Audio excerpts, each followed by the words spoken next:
Moje meno je Tomáš Halás a som z firmy Trovol, ktorá rieši hejty na internetoch, na sociálnych sieťach.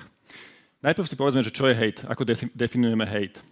Hejt, vychádzame z definícií hate speechu, ktoré sú svetovo uznávané, to sú rôzne vyhrážky, nenávistné prejavy, aj vulgarizmy a proste neslušný jazyk, ktorý by ste nechceli nielen čítať, ale ani počuť naživo.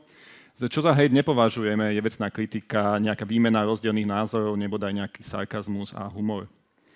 A poviem vám, že o hejte na slovenskom Facebooku primárne viem toho teda veľa. Sám osobne som moderoval niekoľko diskusí pod rôznymi inštitúciami, entitami, kde zvlášť, bohužiaľ, po invázii na Ukrajinu z Ruska sme mali, že stovky a stovky naozaj nenávistných komentárov. Ja by som veľmi rád aj ukázal niektoré príklady, ale okrem toho, že by sme museli pozerať, či tu majú všetci 18 rokov, tak myslím, že pani prekladateľka by doživotne nezabudla na túto konferenciu.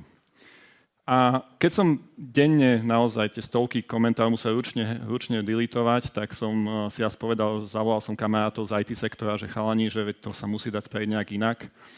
A oni povedali, že hej, dá sa, použijeme AI. AI je teraz všade, všetci viete. My sme začali tento nástroj vyvíjať naozaj na interné použitie ešte minulý rok na jar.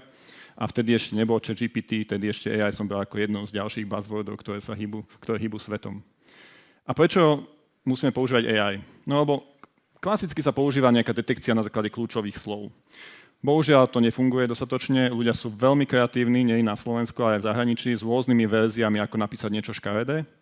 Dokonca sme mali veľmi šikovných hejterov, ktorí používali matematickú konštantu 3014 v kombinácii s nejakými písmenami, aby povedali niečo škaredé. AI zároveň aj chápe tomu kontextu toho komentára, ktorý sa tam objaví, alebo aj slušnými slovami môžete povedať niečo naozaj nenávisné a niečo odporné.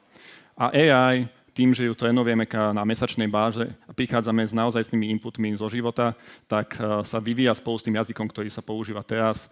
Nedávno nám vyskočilo v datasetoch slovo pliaga, používa sa aj slovo dezolát, liptard a takto v každom jazyku sa ten nenávistný prejav bohužiaľ vyvíja tak, ako sa vyvíja spoločnosť. A samozrejme, kým ja som si niekedy musel lahnúť, tak tá AI nikdy nespí a naozaj moderuje tie diskusie pod profilmi našich klientov. Ako funguje trénovanie? Je to klasický model, keď zoberieme veľký dataset komentárov z reálneho prostredia, ktoré sú labelované ručne na základe nejakých guidelinov našimi labelmi. Môžem povedať, že ich platíme lepšie, ako platí OpenAI, podľa toho, čo písali v Guardiane.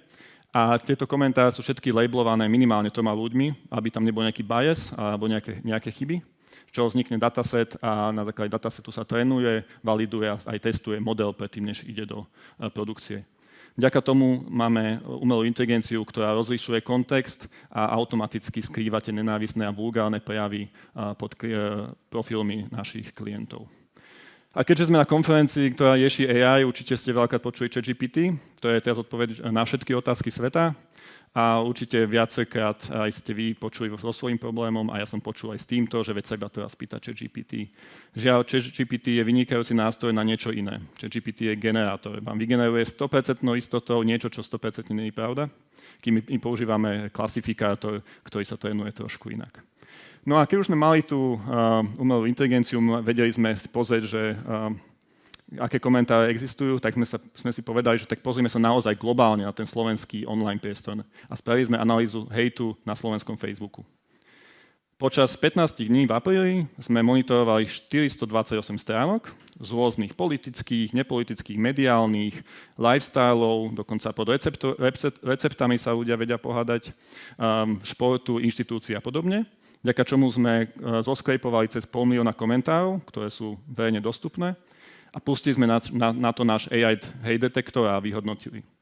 Bohužiaľ, vyšlo nám, že až skoro 80 000 tých komentárov bolo naozaj niečo, čo by ste nechceli vidieť, čítať a nebodaj počuť v reálnom živote, čo je cez 15%, čo je už tak podľa mňa vysoké číslo, ale bohužiaľ pod niektorými to vyskočilo ešte rapidne viac. Mali sme tam stránky, kde skoro každý druhý komentár bol nejaká úplne že toxická stoka.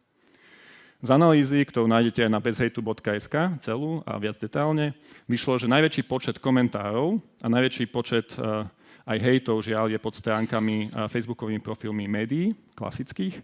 Najvyšší podiel však bol pod politickými profilmi a pod dezinformačnými médiami. Ľudia najviac komentujú, ale žiaľ najviac hejtujú počas pracovnej doby, takže možno aj vy poznáte nejakých kolegov, ktorí si takto uľavujú počas pracovnej doby. Ale jak ľudia idú postupne spať, tak hejteri až tak nie. A najvyšší podiel hejtov bol percentuálne medzi 1 a 4 hodinou rannou. Niekedy by to bola zaujímavá štúdia, že čo tí ľudia naozaj žijú v takom svete.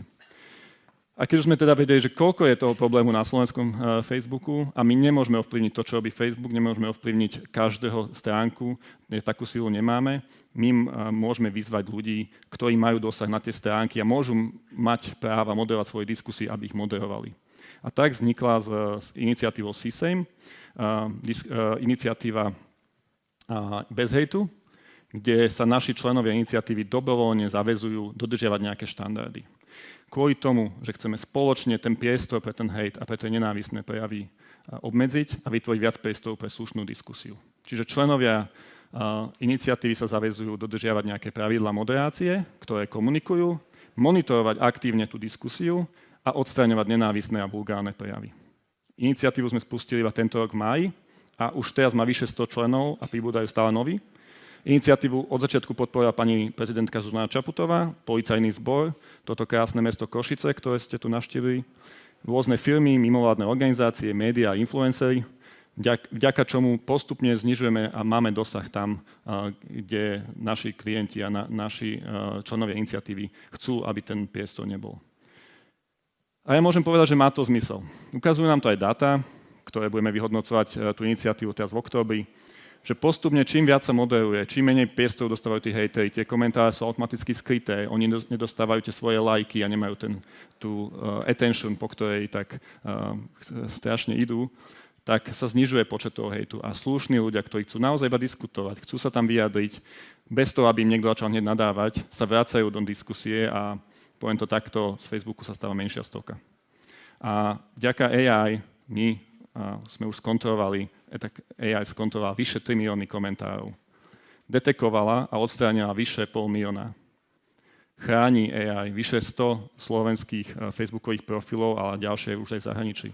Ale nie AI, ale my všetci môžeme spraviť ten online priestor slušnejší pre nás všetkých a ja budem veľmi rád, keď sa k tomu pridáte aj vy. Ďakujem.